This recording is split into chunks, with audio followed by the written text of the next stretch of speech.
In 2022, Rudy Wetzel walked away from his father's YouTube empire. Matt's off-road recovery was closing in on 1 million subscribers, pulling in serious money, and Rudy was positioned to inherit it all. Then he just left. Fans immediately started speculating. Was there a falling out? Did the family drama get too intense? The truth turned out to be way more complicated than anyone expected. This is the story of a kid who grew up building recovery rigs in his dad's garage, became a YouTube star, and then risked everything to chase what he actually wanted. Rudy didn't choose the recovery life. He was born into it. Matt Wetzel had been running a towing and recovery business in Hurricane, Utah for years before YouTube existed. When Rudy got his driver's license, he naturally started tagging along on calls. But this wasn't just about learning the family trade. Rudy had skills that set him apart early on. He could weld, fabricate, and turn junk into something functional. While most teenagers were worrying about prom, Rudy was helping his dad build the Merivair, a Corvair converted into a recovery vehicle that would eventually become the foundation of Matt's channel. But the project that really put Rudy on the map was the Rudycon, a heavily modified Jeep Cherokee that became one of the most recognizable rigs on the channel. He built it from the ground up, installing a full roll cage, massive tires, and custom suspension. The Rudycon wasn't just a recovery vehicle. It was proof that Rudy had the skills to create something legendary. Fans loved watching him work, loved his laid-back personality, and assumed he'd eventually take over the whole operation. Matt's off-road recovery was becoming a family empire, and Rudy seemed destined to run it someday. He was young, talented, and had a natural presence on camera. Everything pointed to him being the heir apparent. But behind the scenes, something else was brewing. Matt's off-road recovery exploded in popularity around 2019 and 2020. The channel's mix of dramatic rescues, beautiful Utah landscapes, and the tight-knit crew made it addictive viewing. Rudy became a fan favorite almost immediately. Viewers connected with his quiet confidence and genuine passion for building things. He wasn't trying to be a YouTube personality, he just was one. Alongside crew members like Lizzie, Paul, and Ed, Rudy helped turn the channel into something bigger than just recovery videos. It became a community. By the time the channel hit 800,000 subscribers, Matt's off-road recovery was generating serious revenue. Sponsorships rolled in, merchandise sold out, and the crew was filming constantly. For Rudy, this meant his life revolved around the channel's schedule. There were tight deadlines, long days filming recoveries in harsh conditions, and the pressure to keep content fresh. What started as a fun project with his dad had turned into a full-time job with no off switch. Fans assumed Rudy was living the dream, getting paid to wheel rigs through the desert with his family. But the reality was more complicated. The channel's success came with expectations. Every recovery had to be filmed, every project documented, and every upload optimized for maximum engagement. Rudy was good at it, but that didn't mean he loved it. He was building someone else's vision, following someone else's schedule, and slowly realizing that YouTube fame wasn't the same as personal fulfillment. The cracks were starting to show. In 2021, everything got messy. Matt Wetzel was charged with insurance fraud, and the details were brutal. According to prosecutors, Matt had been billing AAA for off-road recoveries that weren't covered under their policies. He'd allegedly submitted over $15,000 in false claims, charging AAA for jobs that should have been billed directly to customers. The accusations painted Matt as someone who'd been gaming the system for years. For a channel built on trust and authenticity, this was a disaster. Matt didn't deny the charges outright. Instead, he explained his side in a video, admitting he was wrong on the front end, but claiming he'd always been fair on the back. His argument was that he'd charged AAA appropriately, based on his understanding of their policies, and any mistakes were unintentional. The court didn't buy it. Matt eventually pleaded guilty, was placed on probation, and ordered to pay fines and restitution. The legal battle dragged on for months, and the channel's comment sections turned into war zones. Some fans defended Matt, saying mistakes happen. Others felt betrayed. For Rudy, this had to be unbearable.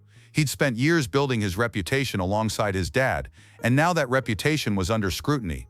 The timing of his departure, April 2022, right around when Matt's legal issues were being resolved, made fans wonder if the fraud case was the final straw. Had Rudy left because he couldn't stand being associated with the controversy? The speculation ran wild, but the real reason had nothing to do with legal drama. In a 2023 interview with Decent Garage, Rudy finally opened up about why he left. It wasn't the fraud case. It wasn't a falling out with his dad. It was simpler and more personal than anyone expected. Rudy admitted that recovering stuck vehicles wasn't really his passion. He'd been doing it because it was the family business, because it was expected, and because the channel's success made it hard to walk away. But deep down, he wanted something different. The biggest issue was creative control. Rudy couldn't tell his story on Matt's channel. Everything revolved around recoveries, and while Rudy enjoyed the fabrication and building side of things, he didn't want his entire life defined by pulling Jeeps out of sand traps. He wanted to build wild projects, experiment with different vehicles, and work on his own schedule. Matt's deadlines were suffocating. Every project had to fit the channel's format, and Rudy was tired of bending his creativity to match someone else's vision. So in April 2022, Rudy made the hardest decision of his life. He walked away from guaranteed income, a massive audience, and the family legacy. He didn't have a backup plan. He didn't have sponsors lined up. He just knew he couldn't keep doing something that didn't fulfill him. Fans were shocked. Some called him ungrateful, others respected the move. But Rudy didn't care about the opinions. He was finally free to figure out who he was outside of Matt's off-road recovery. And that freedom was worth everything. Rudy wasted no time. In early 2022, he launched Rad Day, Rudy's Adventure and Design, his own YouTube channel and fabrication business. The concept was simple: build insane projects and document the process. No recovery drama, no tight schedules, just pure creativity. His first major project was a 1973 Chevy C10 drift truck, a build that showcased his welding and fabrication skills. Fans from Matt's channel followed him over, and new viewers discovered him through the algorithm. Within 2 years, Rad Day gained over 250,000 subscribers. But starting from scratch wasn't easy. Rudy didn't have his own shop at first. He worked out of a space provided by a friend who ran Underground Storage Solutions, a company that builds custom underground bunkers. It was a mutually beneficial arrangement. Rudy got workspace, and his friend got exposure on the channel. Rudy also started taking on custom fabrication jobs to keep the lights on while he built his audience. The projects got wilder. He built a Mini Cooper rock crawler that had no business existing. He worked on an Ultra 4 race truck designed for King of the Hammers, one of the most brutal off-road races in the world.